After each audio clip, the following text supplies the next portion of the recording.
জান্নাতে যেতে হলে আমাদেরকে নেক আমল বাড়াতে হবে, নেক আমলের পাশাপাশি আল্লাহর রহমতের আশা করতে হবে। রাসূলুল্লাহ সাল্লাল্লাহু আলাইহি ওয়াসাল্লাম বলেন, কোন মানুষ কিয়ামতের দিন আল্লাহর রহমত ছাড়া জান্নাতে যেতে পারবে না। এক সাহাবী বললেন, ইয়া রাসূলুল্লাহ, আপনিও কি?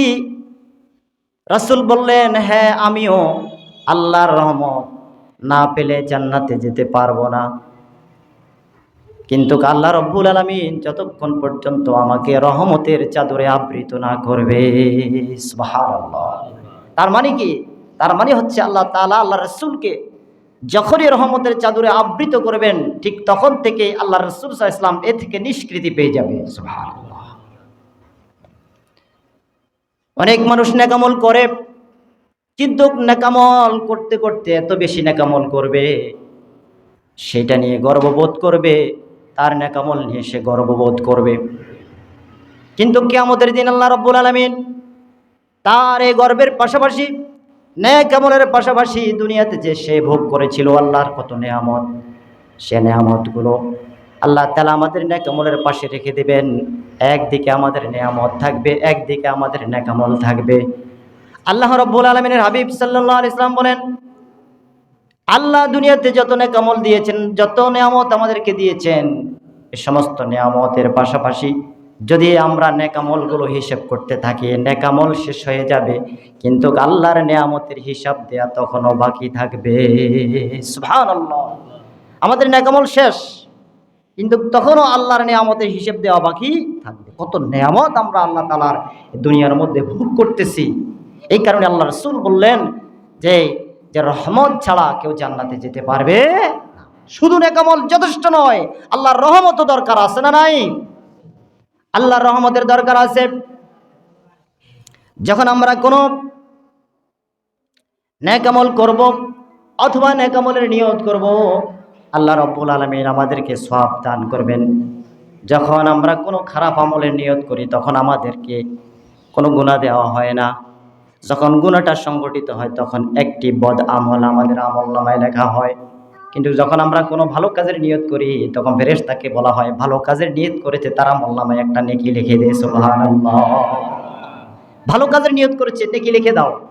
খারাপ কাজের নিয়ত করেছে, এখনো লেখো না। ও খারাপ কাজটা যতক্ষণ পর্যন্ত সংগঠিত না হবে, ততক্ষণ কলমের আছর বসাবা না সে আমলনামায়। সুবহানাল্লাহ। একটি নেক আমলের নিয়ত করেছে, নেক আমল লিখে নাও। যখন নেক আমল সংগঠিত হয়ে যাবে, ওই নেক আমলকে আল্লাহ রাব্বুল আলামিন বলছেন 10 গুণ সওয়াবটাকে বাড়িয়ে দাও। কিন্তু বদ আমল করলে কি?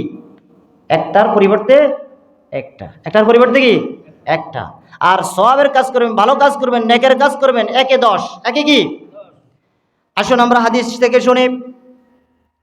আল্লাহ রাসূল সাল্লাল্লাহু আলাইহি ওয়াসাল্লাম বলেন, ইযা আরাদা আবদি আন ইয়া'মালা সাইয়্যাতান, যখন কোনো বান্দা কোনো খারাপ কাজের, কোনো মন্দ কাজের নিয়ত করে, ইচ্ছা করে, ফাকতুবুহা বিমিসলিহা, সেই যেটার নিয়ত করেছে সেই পরিমাণ লেখা হবে। ওয়া ইযা আরাদা আবদি আন ইয়া'মালা হাসানাহ, যখন কোনো বান্দা নেক আমলের নিয়ত করে, ফাকতুবুহা লাহু বিআশরি আমসালিহা, তখন তার আমলনামায় 10 গুণ সওয়াব লিখে দাও। এরপরে আল্লাহ রাসূল বললেন, ইলা সাবআমিয়া, শুধু 10 গুণ নয়, এটি 700 গুণ পর্যন্ত আল্লাহ সওয়াব বৃদ্ধি করে দেয়। সুবহান। হাদিসে কুদসিতে আল্লাহ রাব্বুল আলামিন বলেছেন, যত ভালো আমল নিয়ে আসো না কেন, যত নেক আমল নিয়ে আসো না কেন, আল্লাহর রহমতের আশা ছাড়া কোনো মানুষের বাঁচার কোনো উপায় থাকবে না, কোনো মানুষের থাকবে না। আল্লাহ রাব্বুল আলামিন হাশরের মাঠে আদম আলাইহিস সালামকে ডেকে বলবেন, ও আদম, তোমার সন্তানরা যারা জাহান্নামী হবে তাদেরকে গুনে গুনে তুমি বের করে দাও। আদম আলাইহিস সালাম বললেন, ও আল্লাহ রাব্বুল আলামিন, কি পরিমাণ লোককে আমি বের করব? তখন আল্লাহ রাব্বুল আলামিন বলবেন, প্রতি 1000-এ 999 জনকে টেনে নিয়ে আসো। নাউজুবিল্লাহ। 999 জনকে জাহান্নামের জন্য নিয়ে আসো, একজন শুধু জান্নাতি হবে। রাসূল করিম সাল্লাল্লাহু আলাইহি ওয়াসাল্লামের এই কথা শোনার পরে সাহাবায়ে কেরাম আশাহত হয়ে গেলেন। তাদের চেহারা বিমর্ষ হয়ে গেল, বিবর্তন হয়ে গেল, চেহারা অবস্থা খারাপ। তারা চিন্তা করতেছে এরকমটি যদি হয় তাহলে আমাদের কি অবস্থা হবে। প্রতি হাজারে যদি 999 জন জাহান্নামে যায় তা আমাদের কি অবস্থা হবে। সাহাবীদের চেহারা পরিবর্তন হয়ে গেছে, ফ্যাকাশে হয়ে গেছে একেবারে। কি জবাব, কি হবে তাদের, তারা চিন্তা করতেছে বিমর্ষ ওই অবস্থায় রাসূল করিম সাল্লাল্লাহু আলাইহি ওয়াসাল্লাম বলেন, আমি মুহাম্মদ সাল্লাল্লাহু আলাইহি ওয়াসাল্লামের প্রাণ তার হাতে, যার হাতে তার নামে শপথ করে বলতেছি, কিয়ামতে যারা জান্নাতি হবে সকল মানুষের মধ্য থেকে 4 ভাগের 1 ভাগ হবে তোমরা। সুবহানাল্লাহ। আবু সাঈদ খুদরি রাদিয়াল্লাহু তাআলা আনহু হাদিস বর্ণনা করেন, তিনি বলছেন এই বিমর্ষ অবস্থার ভিতরে সাহাবায়ে কেরাম যখন শুনলেন হাসরের মাঠের 4 ভাগের 1 ভাগ হবে আমাদের মধ্য থেকে, এই কথা শোনার পরে সাহাবায়ে কেরাম যতজন ছিল লিল্লাহি তাকবীর আল্লাহু আকবার বলে যারা চিৎকার করে উঠলেন। আল্লাহু আকবার। আল্লাহ রাসূল সাল্লাল্লাহু আলাইহি ওয়াসাল্লাম আবার বলেন, ও আমার উম্মতেরা, আমার সাহাবীরা শুনো, আমি আশা রাখি 4 ভাগের 1 ভাগ নয়, যারা জান্নাতি হবে আমার উম্মতের মধ্য থেকে ওই হাসরের মাঠের 1/3 মানুষ জান্নাতি হবে। সুবহানাল্লাহ।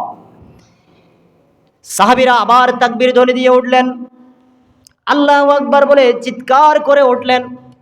এরপরে আল্লাহ রাসূল সাল্লাল্লাহু আলাইহি ওয়াসাল্লাম আবার বলেন, ও আমার উম্মতরা, আমার সাহাবীরা শুনো, আমি আশা রাখি ওই মানুষের মধ্য থেকে অর্ধাংশ লোক তোমরা জান্নাতি হবে। সুবহানাল্লাহ। প্রথমে রাসূল বললেন 1/4, এরপরে বললেন 1/3, তারপরে বললেন অর্ধাংশ মানুষ তোমরা জান্নাতি হবে। সুবহানাল্লাহ।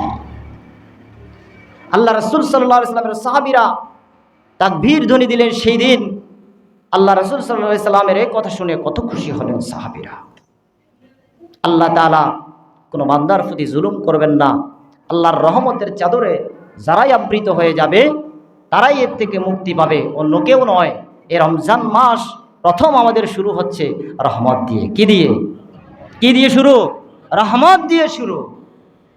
আমাকে আপনাকে ভাবতে হবে, এই রমজান মাস যে আসছে, এই রমজান মাসের যদি আমি আল্লাহর রহমতের আশা রাখি, যদি আমি আল্লাহর ক্ষমার আশা রাখি, যদি জাহান্নাম থেকে মুক্তির আশা রাখি, তাহলে রমজানের আগে আমি যেই কাজগুলো করতাম, অশ্লীলতায় লিপ্ত থাকতাম, খারাপ কাজে থাকতাম, গুনাহের কাজে থাকতাম, সেই কাজগুলো এই রমজান মাসে আমাকে বাদ দিতে হবে। বাদ দিতে হবে কিনা?